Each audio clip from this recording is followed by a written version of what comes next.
What's going on, guys? Gainz Gaming here, and today we are showing you how to get the best score in this new event, Thief Catcher. Now, this is a great event because it gets you a ton of gold, and you can get some pretty decent rewards if you rank in the top ranks as well. All the way up to rank 100, you get some rewards. So I'm going to be showing you guys today how to get the best score possible. Now, I am in KVK, so I do have Crystal Technology, and I do have 6 marches, so that gives me a little bit of an advantage. However, some people are going to have 7 marches, so that'll give them an even better advantage. But today I'm going to give you guys some tips on what I think you should do to score the best in your kingdom and hopefully get some good rewards. Now, first of all, getting the Justice title is probably the best way to go because you're going to get March Speed and Troop Attack.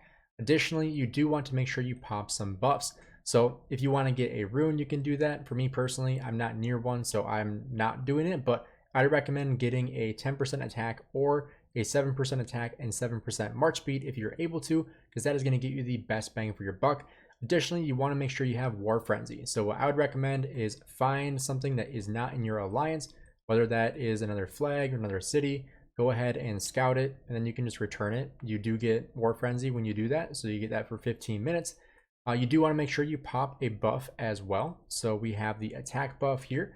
You can do an advanced if you really want to. For me personally, this event is definitely not worth an advanced attack, so I'm personally not doing that. But then also one thing that I am not doing that you could certainly do is make sure you're doing this on Alliance territory, because you will get a buff by doing so.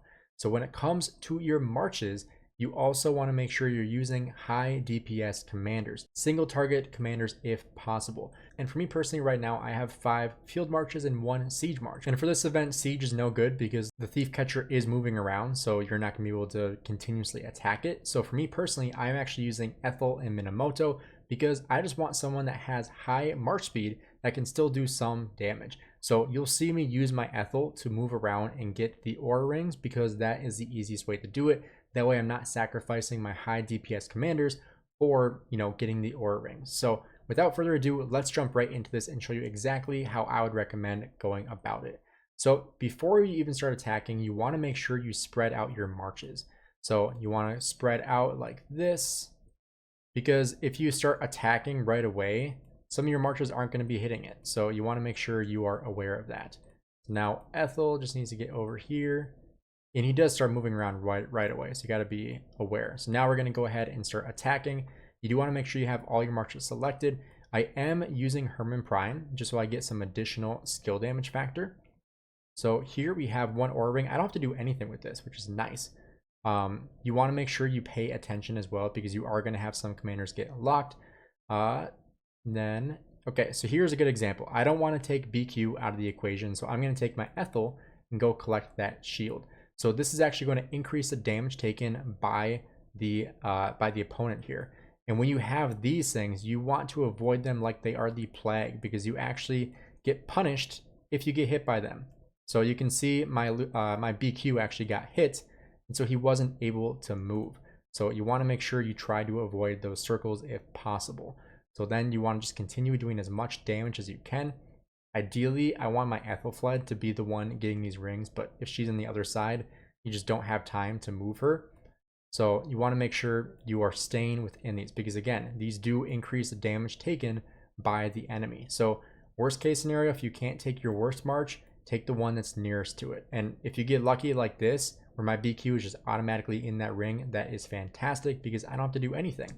Now here, you want to make sure you pay attention to where it is going. I was not paying attention, so I missed that. But again, make sure you are staying within these rings to get that extra damage.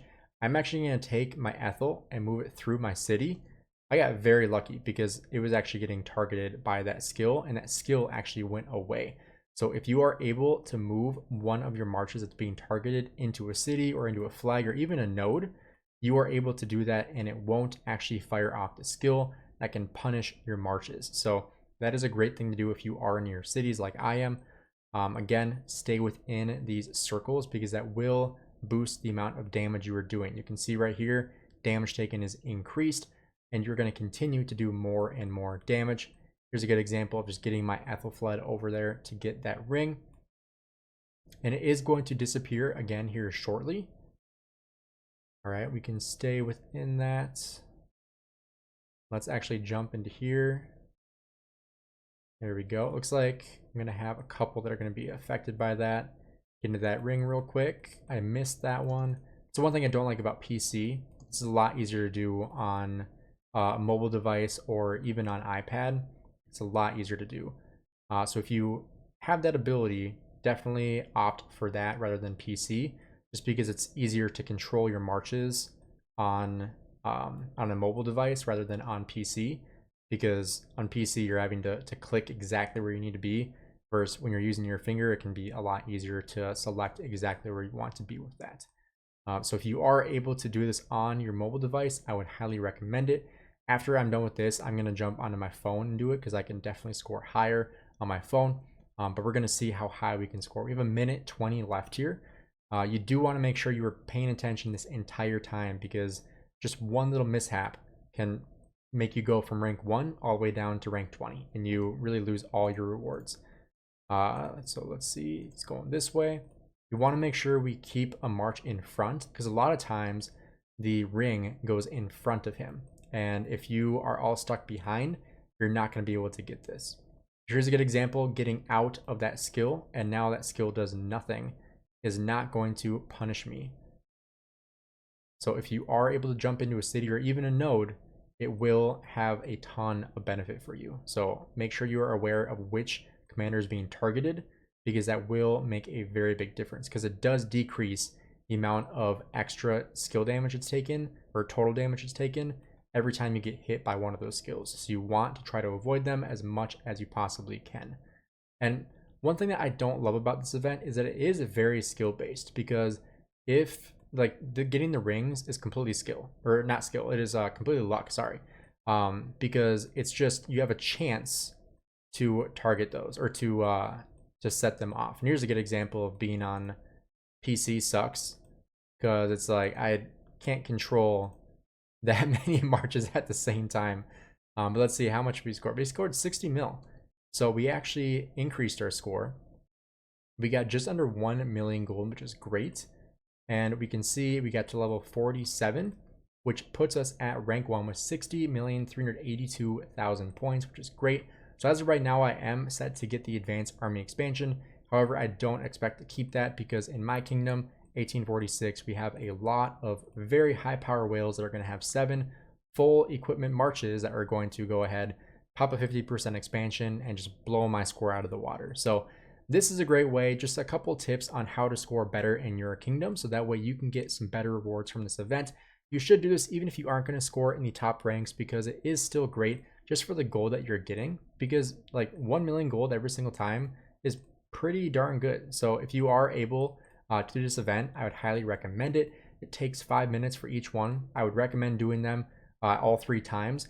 One thing to keep in mind that a lot of people forget about, myself included in the past, you cannot do this event within, I believe, 1 hour before the event ends. So if you wait until reset the day before it ends, you are not going to be able to finish this. So you want to make sure you prioritize when you do this event, because if you don't, you're going to miss the opportunity to do so. You wait to the last minute, it won't even let you start it. It will say this event is too close to ending that you cannot start the event. So make sure you prioritize this, do it right away.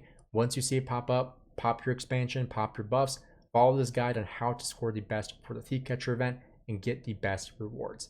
If you enjoyed this video and want to see more guides like it, make sure you subscribe and like for more Rise of Kingdoms content. Appreciate you watching the video, and I'll see you guys in the next one.